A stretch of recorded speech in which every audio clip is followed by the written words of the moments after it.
अंग्रेजन बहू और बेचारी भूली सास। माधवी अपने पति रमेश और अपने बेटे अजय के साथ रहा करती थी। अजय का बचपन से एक ही सपना था कि वो अपनी आगे की पढ़ाई यूएसए में पूरी करे और इसीलिए वो यूएसए पढ़ाई करने के लिए चला जाता है। 3 साल बाद जब वो अपनी पढ़ाई पूरी करके आता है तो अपने बेटे के आने की खुशी में माधवी उसकी पसंद के कई तरह के पकवान बनाती है और जब घर की डोरबेल बजती है तो माधवी अपने पति रमेश को कहती है, लगता है मेरा अजय आ गया है, आप यहीं बैठना, मैं दरवाजा खोलती हूँ। माधवी जल्दी से जाकर दरवाजा खोलती है तो दरवाजे पर अजय के साथ एक लड़की को देखकर वो अजय से पूछती है, ये कौन है बेटा? माँ, ये ग्रेटी है। हम दोनों यूएसए में साथ ही पढ़ते थे और अब ग्रेटी इस घर की बहू है। क्या बहू? अरे बेटा, तूने शादी कर ली और बताया भी नहीं। कम से कम अपनी माँ को बता तो देता कि तू अपने साथ इस घर की बहू लेकर आ रहा है। मैं बहू के आने की कुछ तैयारी तो कर लेती। कोई बात नहीं बहू, यही रुक, मैं अभी तेरे लिए पूजा की थाल लेकर आती हूँ। मॉम, आप अपनी ये फॉर्मेलिटीज बाद में पूरी कर लेना। I'm so tired right now. अच्छा डार्लिंग, अपना रूम कहाँ है? कोई बात नहीं बहू, तुम पहले आराम कर लो, तब तक मैं तुम्हारे लिए चाय बना कर लाती हूँ। ग्रेटी अपनी सास की किसी भी बात का कोई जवाब नहीं देती और अपने रूम में जाकर सो जाती है। कुछ देर बाद माधवी अपने बहू बेटे के लिए चाय नाश्ता लेकर उनके कमरे में जाती है, जहाँ ग्रेटी अपनी सास से कहती है, हाँ चाय, हाँ चाय। क्या हुआ ग्रेटी? अपनी मॉम को बोलो कि अब ये जब भी हमारे कमरे में आए तो नॉक करके आए। आपसे मैं ऐसा ही करूंगी बहू। वो तो आज ही तुम दोनों आए हो तो मुझे लगा थक गए होंगे, इसलिए जल्दी जल्दी मैं ऐसे ही चाय नाश्ता लेकर आ गई। वो क्या है ना, अजय जब भी बाहर से आता है तो आते ही चाय मांगता है, बस इसीलिए मैं ना ये चाय यहाँ रख देती हूँ, पी लेना, अदरक वाली चाय है। ये बोलकर माधवी वहाँ से जाने लगती है। तभी ग्रेटी अपनी सास से कहती है, जाते हुए अपनी साथ अपनी ये चाय भी ले जाओ, क्योंकि अजय अब चाय नहीं पीता। हाँ माँ, जब से मैं यूएस से गया हूँ तब से मैंने चाय पीनी छोड़ दी है। अब एक काम करो, हम दोनों के लिए कॉफी ले आओ, मैं सच में बहुत ज्यादा थक गई हूँ। अरे ठीक है, ला देती हूँ। अच्छा बेटा, तुम्हारे मम्मी पापा इंडियन है या फिर वही अंग्रेजी है? मेरे मम्मी पापा इंडियन हैं, पर मैं शुरू से यूएसए में रही हूँ, इसलिए मैं खुद को अंग्रेजी मानती हूँ। वैसे अब जल्दी से जाकर मेरे लिए कॉफी लेकर आओ और मेरे बारे में इतना ज्यादा इंक्वायरी करने का जरूरत नहीं है। अरे हाँ हाँ, अभी लाती हूँ। वैसे बहू, मैं तुम्हें ना इंडिया के सारे तौर तरीके सिखा दूंगी। अरे क्या हुआ, तुम्हारी परवरिश अगर यूएसए में हुई है तो इंडियन ही ना। आपसे ज्ञान नहीं मांगा है। अब कुछ देर के लिए हम दोनों को अकेला छोड़ दो प्लीज, हाथ छोड़ता है। अपनी बहू की बात सुनकर माधवी वहाँ से चली जाती है। माधवी का उतरा हुआ चेहरा देखकर रमेश माधवी से कहता है, हमने इस नालायक को बाहर पढ़ने के लिए भेजा था और इसने क्या किया, बाहर से अंग्रेजन बहू उठाकर ले आया। माधवी, तुम बहुत भोली हो, पर मैं नहीं। ये लड़की हमारा घर तोड़ देगी, हमसे हमारे अजय को दूर कर देगी।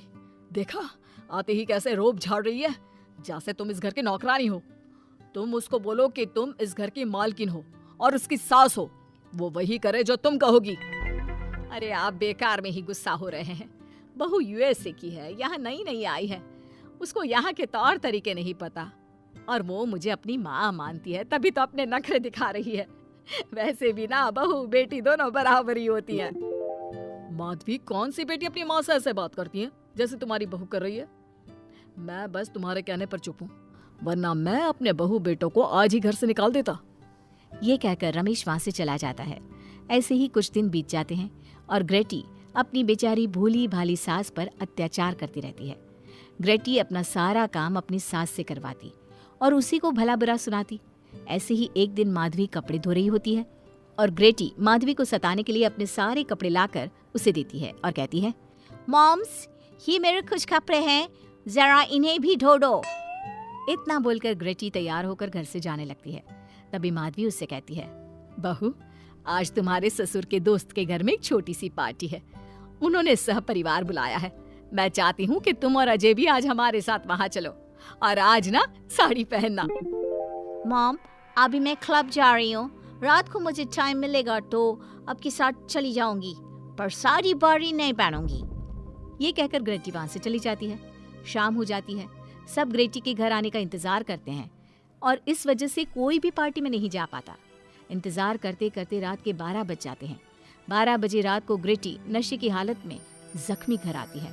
अपनी बहू के सर और हाथ पर लगी चोट देखकर माधवी परेशान हो जाती है और जल्दी से फर्स्ट एड का बॉक्स लाकर अपनी बहू के सर पर पट्टी करती है। एक माँ की तरह प्यार करते हुए वो अपनी बहू से कहती है, बहू, तुझे चोट कैसे लग गई बेटा? मैं घर आ रही थी, एक बाइक वाले से मेरी टक्कर हो गई।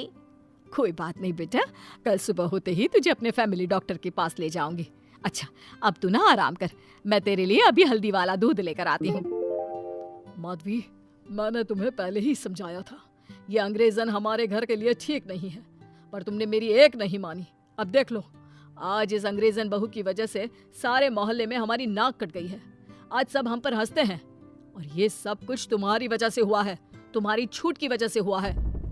ये कहकर रमेश अपने रूम में चला जाता है, पर माधवी अपनी बहू की पट्टी करके उसे उसके कमरे में जाकर सुला देती है।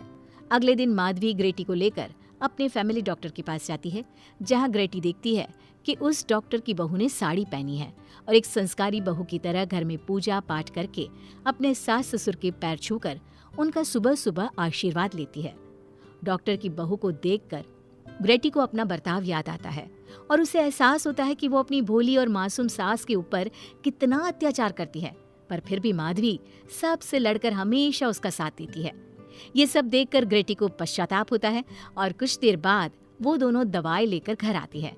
जब माधवी ग्रेटी को दवाई खिलाने के लिए उसके पास जाती है तो मॉम, मुझे माफ कर दीजिए, मैंने कभी भी आपके प्यार को नहीं समझा, आप पर इतना अत्याचार किया, आपकी बेइज्जती की, आपसे घर का सारा काम करवाया।